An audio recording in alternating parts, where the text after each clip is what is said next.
Before moving the discussion forward, a short recap is necessary. In the previous video, we explored Shaivachara, that stage where a person for the first time begins to look inward rather than at the outer world, where one steps slightly away from rules and relationships and starts observing how thoughts arise in the mind, how emotions appear, and how they pass away. We also saw that Shaivachara is very powerful, but if one stops there, a person can become somewhat disconnected from life. And from here, the next step naturally emerges.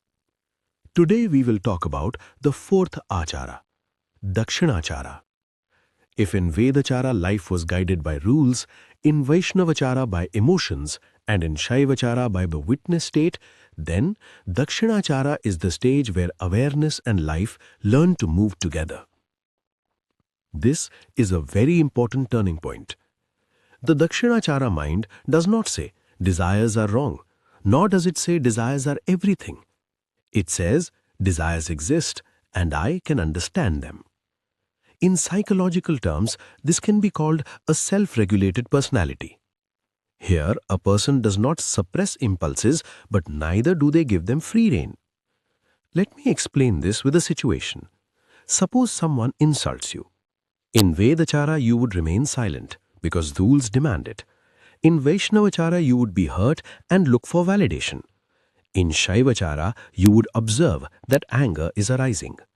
But in Dakṣiṇāchāra, you are able to see, yes, there is anger, but I do not need to react right now.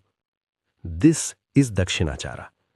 It is the stage where a person learns to pause. And in that pause, there is choice. In the Tantric tradition, it is said that in Dakṣiṇāchāra, a person learns to regulate Shakti, not deny it. Desire, longing, ambition, anger, attraction no longer remain sins. They become energy. And how to handle that energy is what Dakṣiṇāchāra teaches. Now listen to a short story. There is a person. He can now observe himself. He knows when he is becoming angry, when he is feeling insecure. Earlier he would either go silent or suddenly explode. One day, the same old triggering situation appears again. But this time, something is different. He does not count numbers in his head. He does not apply any technique. He simply does one thing. He pauses.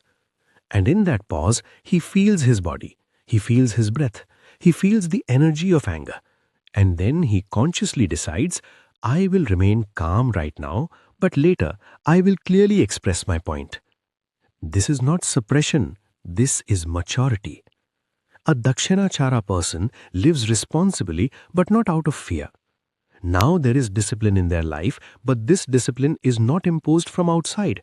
It arises from within.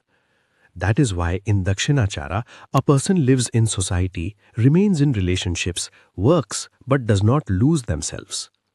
This is a very balanced state. But even here, there is a subtle danger.